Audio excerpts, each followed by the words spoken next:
All right, are y'all downloading Aisha? Who downloaded it? I can't sing, but who downloaded it already? We got one right here. All right.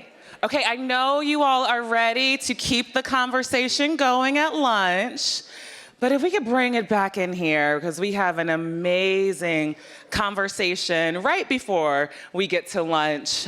It is about Africa's economic future.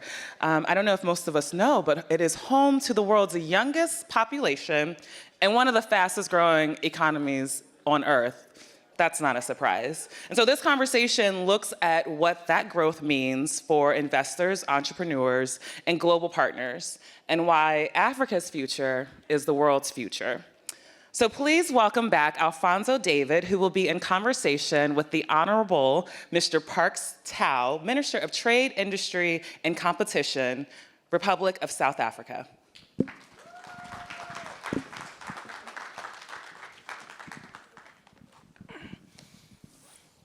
Minister Tau, thank you so much for joining us. Thank you very much. Is it working? It's working. Okay, thank you very much. No, you didn't. Thank you very much. You're probably jet lagged. That part is also true. Wait, I think we're going to change your microphone. Yeah, I thought something was wrong. Even I couldn't hear myself. Is that working now? Why don't you use mine? Let's see. Yes. That sounds much better. It just required a little bit of switching. So tell us about your trip. It was quite a long trip, actually. I mean, it took How many hours from South Africa here? Well, it took about 31 hours because we How many booked a hours? bit late. 31 hours. 31 hours. So we arrived in the wee hours of this morning. We went via Dubai, so it was quite a long trip. So a lot of people certainly know about South Africa, but they may not know about you and what you do. You've certainly been in public service for a while. I want to give you a few minutes to introduce yourself to the audience. For a while, for quite a while, actually. Well, I've been in public service for quite some time, starting in 1995, serving in the city of Johannesburg. I served as a councilman in the city of Johannesburg, ultimately becoming the mayor of the city of Johannesburg in 2011. So I had the opportunity to serve in different portfolios in the city and contribute to the city's growth, development, and transformation over a period of time. In that period in local government, I also had the opportunity to lead the South African Local Government Association and to lead United Cities and Local Governments, which is a global association of municipalities of about 240,000 member municipalities throughout the world, and the representative body of local government in the United Nations system. I've since served in both the provincial or state government responsible for agriculture, economic development, and the environment. Served in national government as Deputy Minister of Cooperative Governance, which would be local government mainly, and now serving as Minister of Trade, Industry, and Competition. Okay, so your official title is the Minister of Trade, Industry, and Competition. Yeah. Okay. You are in a room with business leaders, folks from healthcare, a variety of different types of businesses, folks also watching remotely.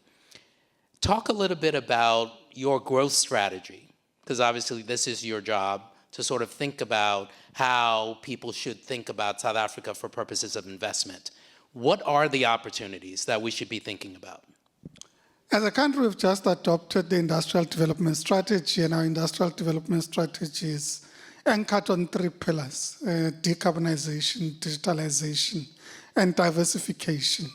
Part of the reasons we adopt them are objective. Of course, we are well endowed with the minerals that are required for the digital transition, rare earth metals quite well endowed as a country and in the region. Similarly, with regards to decarbonization, we're well endowed with critical minerals in that regard. So it gives us an opportunity. But some of it is because we are dealing with exogenous factors. You're dealing with what again?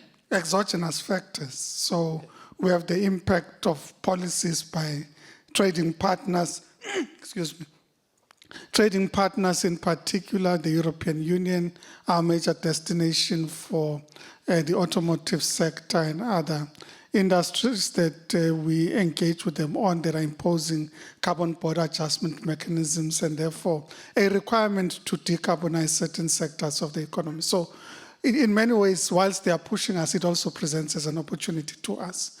We're diversifying in terms of the sectors in the South African economy, but also diversifying in terms of trading partners, because part of the reality is that we're having throughout the world different decisions being made by the major economies about how they protect their respective economies. The US, the European Union have respectively imposed 50% tariffs on steel, and steel is a major industry in our country. The EU and the UK, starting in fact yesterday, have imposed a 50% tariff on steel. So we're dealing with a global trading environment that's quite volatile, and therefore they need to diversify trading partners throughout the world, but also the product that we interface with the world on. So just to make it very, very practical for people, I run a business here in the United States. I'm thinking about investing in South Africa, or I may be an investor or venture capitalist, and I'm thinking about opportunities for this year or next year. Are there specific industries that you all are highlighting for them to think about? Certainly. Okay, what are those industries? Because I think I just want to make it very practical for people. Firstly, starting with where you started, we have to increase the capability of our financial markets and diversify, and therefore be able to attract venture capitalists in the first instance as the best part of the South African economy. We're looking at expanding our services sector in the South African economy and providing back office support throughout the world, whether it's global business services and other service industries. But we're also quite strong in steel and in the entire value chain of steel. We have significant endowments in chrome, manganese, and therefore products into steel manufacturing, iron ore. So wait, so I just want to slow down. Back office, steel, finance, automotive sector, digital economy, digital economics. Yeah, petrochemicals and chemicals. Those would be some of the more key sectors that we're focusing on as the South African economy. But we're also looking at, when I spoke about diversification and green minerals industrialization, it is because we're focusing on focusing on battery electric cars, on battery manufacturing for different parts of the value chain in relation to, if you like, the decarbonized economy or reducing greenhouse gas emissions, so to say. So that's a lot of information for people to try to navigate. Again, if I'm thinking about investing here in the United States, I can get a financial advisor. That financial advisor says invest in the S&P, or that financial advisor may specifically identify industries for me to think about. If I'm thinking about investing outside of the country, outside of the US, have you thought about, or are you engaged with business associations or business leaders here in the US to think about how they would do that in a really efficient way? We're engaging practically with chambers of commerce, indeed the US Chamber of Commerce in South Africa, and different chambers that you have in the US. We do interface with them practically on various areas in which they would have particular interest. They do participate in platforms that we host in the country. But we also have created a platform for access into the country to Invest SA, which is our Invest South Africa platform, and through which you're able to access different platforms in the country. The ability to interface with whether it's the regulatory authorities, the financial systems, and all other requirements that investors would have, you'd be able to access us through our Invest SA platform. What about those that are thinking about expanding their businesses, right? We interface with business owners and business leaders that are thinking about diversification. So they may have an office here in Louisiana, or an office in New York, or an office in Los Angeles. And in this current economy, as volatile as it is, they may be thinking about opening up a satellite office in Africa. South Africa, Kenya, Ghana, I know that you have, those are your competitors, but they may be thinking about other places to open up a satellite office. Why South Africa? Well, one, because of the industrial capability that we have as a country, because of the advanced financial services sector. We've got one of the more established stock exchanges in the Johannesburg Stock Exchange. So we've got the infrastructure for commercial activity and the regulatory environment that creates the necessary certainty. Because one of the most important things that we had to advance is the need to ensure that you create both policy certainty, regulatory certainty, and the ability to interface with an economy that is well regulated from an economic regulation point of view. But South Africa is also the entry point into the African continent. We've got the majority of multinationals that are headquartered in South Africa, providing services to the entire African continent. We've got, both in Johannesburg and Cape Town, the sort of infrastructure that supports those companies to be able to do work, both in South Africa, but also in the entire continent. You're comfortable saying publicly that you are the entry point to Africa? Certainly. Certainly. You have no concern about other countries saying, what are you talking about? What about Nigeria? What about Ghana? What about Kenya? Well, we have to talk about complementarities. and I interact with my colleagues throughout the continent all the time.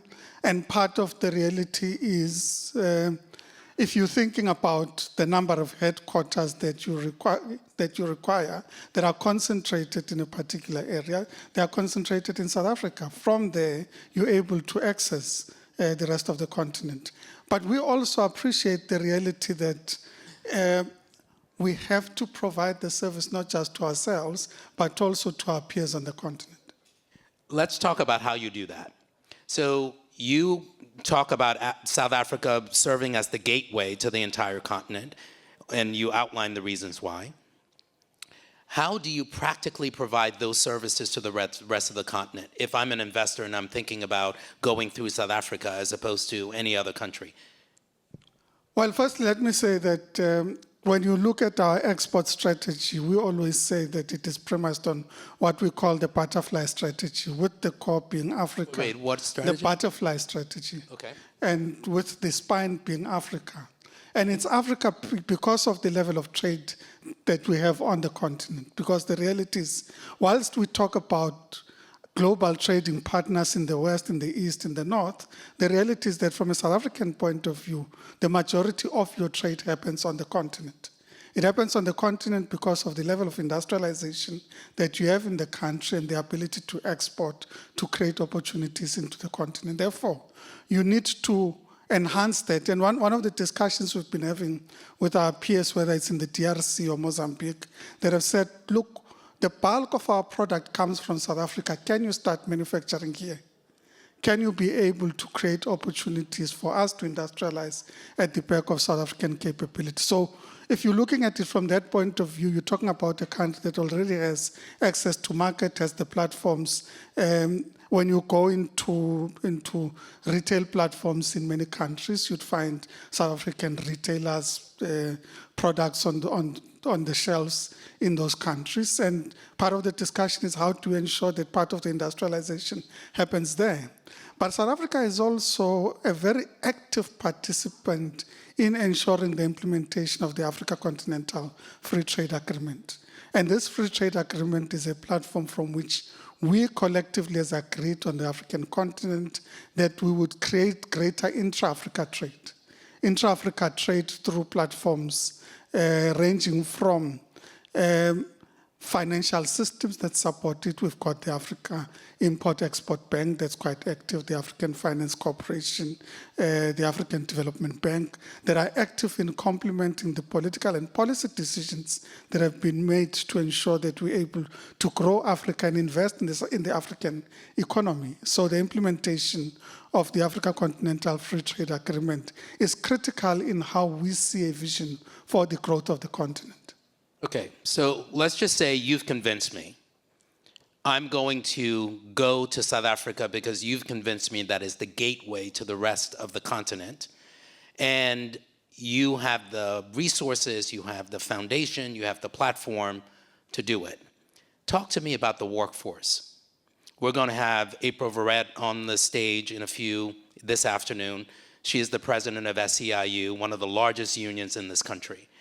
And as we think about workers' rights and we think about the availability of qualified workers, talk to me about the workforce in South Africa. If I'm thinking about opening up a satellite office there, what does it look like? What are the challenges?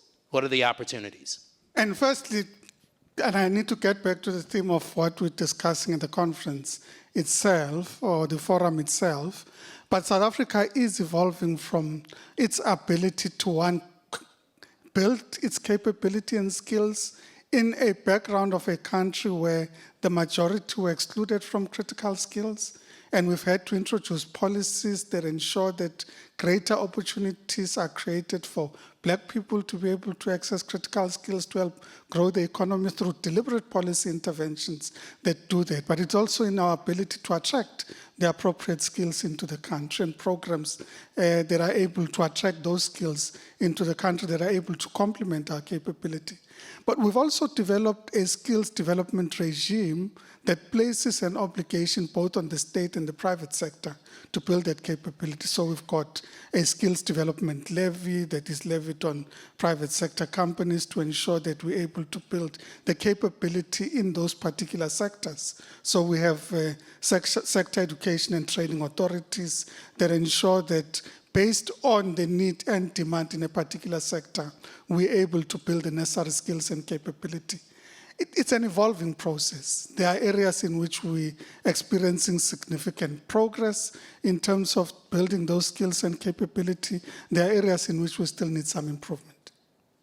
So the theme that I'm sort of teasing out here is responsibility. Talk a little bit about responsible partnerships, right? So yes, I could invest in South Africa.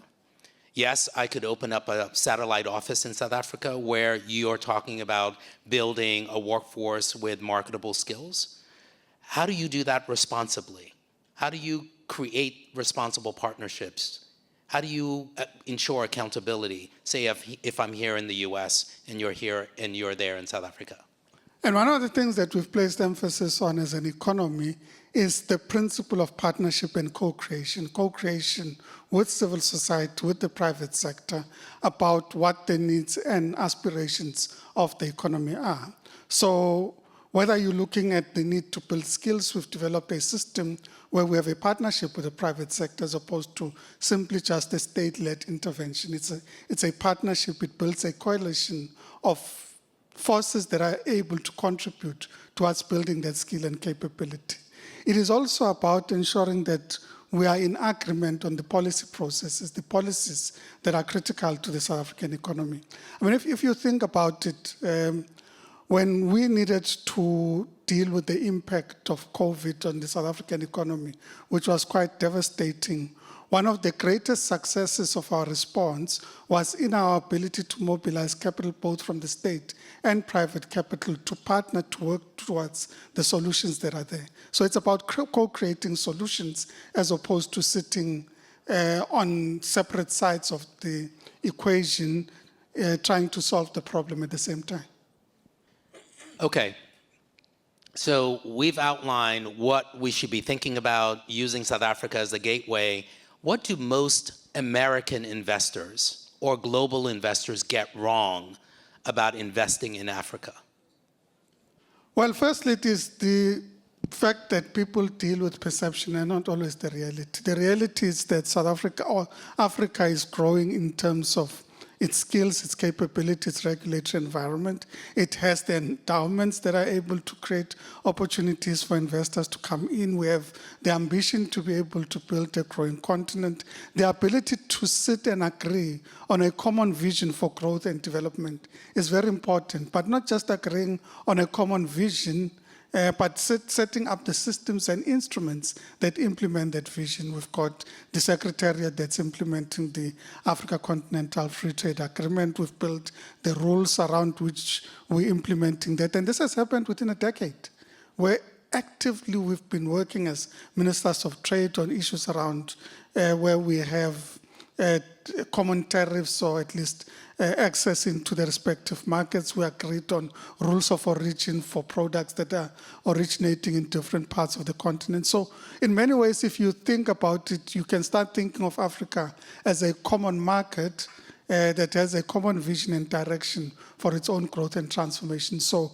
and it is an area of growth. It is the fastest growing economy right now. It's got a youth dividend in terms of the population that we have on the continent.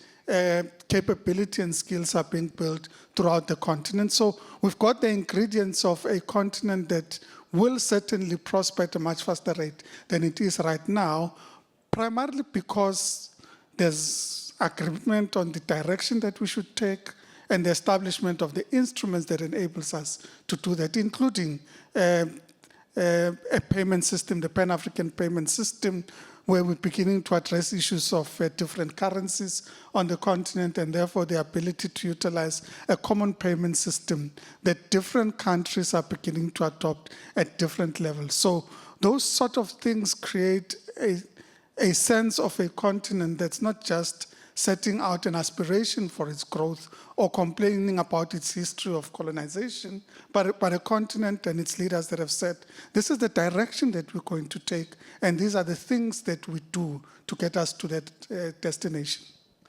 So many people here in the United States certainly remember apartheid and the vestiges of apartheid. As they think about investments, or in some cases, they think about maybe they might move there, right? As we all know, Ghana had a year of the return, and many people considered moving to Ghana, or at least spending more time there. How should investors or folks that are thinking of potentially relocating to South Africa think about apartheid within the context of either living there or investing on the continent or in South Africa?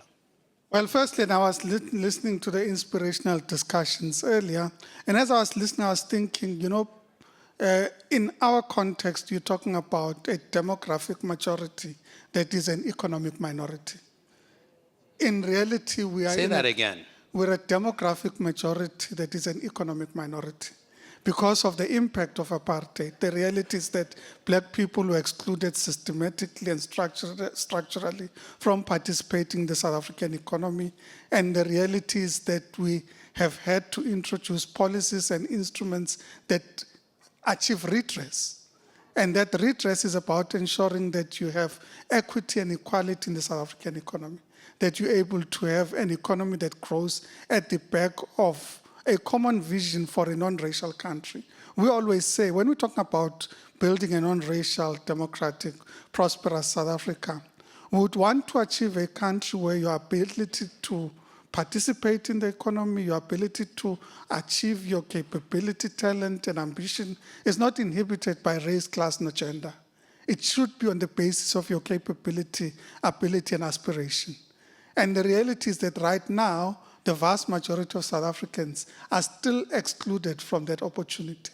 So whilst we've made great strides in empowering black people in our country, the reality is that 30 years after the democratic dispensation in our country, we have not reached all those whose aspiration for freedom was not just the right to vote.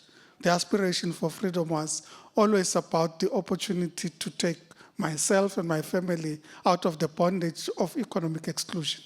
And that remains the most critical agenda in our country. So when you look at the country, and there's a lot of misinformation about what happens in South Africa. I mean, you've listened to people coming, lobbying in Washington, D.C., that South Africa has racist laws, that there's genocide against white people, there's persecution of white people. But the reality is those people are actually fighting an agenda that says you need the inclusion of black people in the South African economy, and that you need to develop the policies, the rules, and the systems that enable us to get there.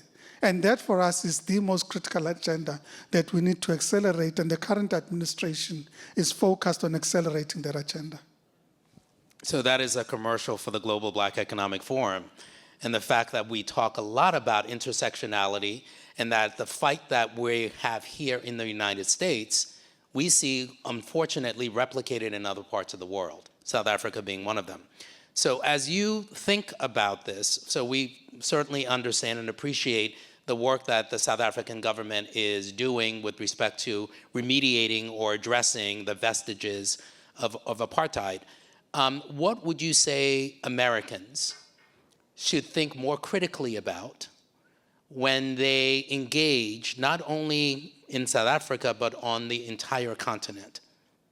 Like, what is the primary obstacle that you find for people investing or thinking about coming to South Africa? What is the obstacle that you're trying to break through? I think it's about thinking beyond extraction, particularly in a mineral Thinking beyond extraction. Sort of coming to take Coming something. to take, particularly because we're a resource-rich continent, a lot of the investments have come with the agenda of extraction. It is about, and you look at the trade policies that people engage with us on, whether it's South Africa or the African continent, or the investments that are made by different countries and developed countries of the world on the continent. People have always been thinking about extracting the minerals and ensuring that development happens outside the African continent. We have reset that agenda. We've now said that actually development, industrialization must happen at source, that there should be economic justice in the way in which investors come into the continent. They see themselves as partners of the continent and not just that are coming onto the continent to extract resources out of the continent. So we're looking for partners that are working with us to find solutions to the challenges in Africa. We certainly are working on solutions in that regard, and we can demonstrate why the work that we're doing in finding solutions. So we're looking for partners that don't come with simply an agenda that says, well, we are primarily here to just take what we can and develop ourselves and leave Africa to continue to struggle as it is. So as you envision the future, the next decade or so, what is the one thing you believe leaders must get right if Africa is to fully realize its economic potential? I know you're speaking on behalf of the entire continent, but for purposes of this question, what do you think leaders must get right if the entire continent is going to fully realize its economic growth and prosperity? Leadership.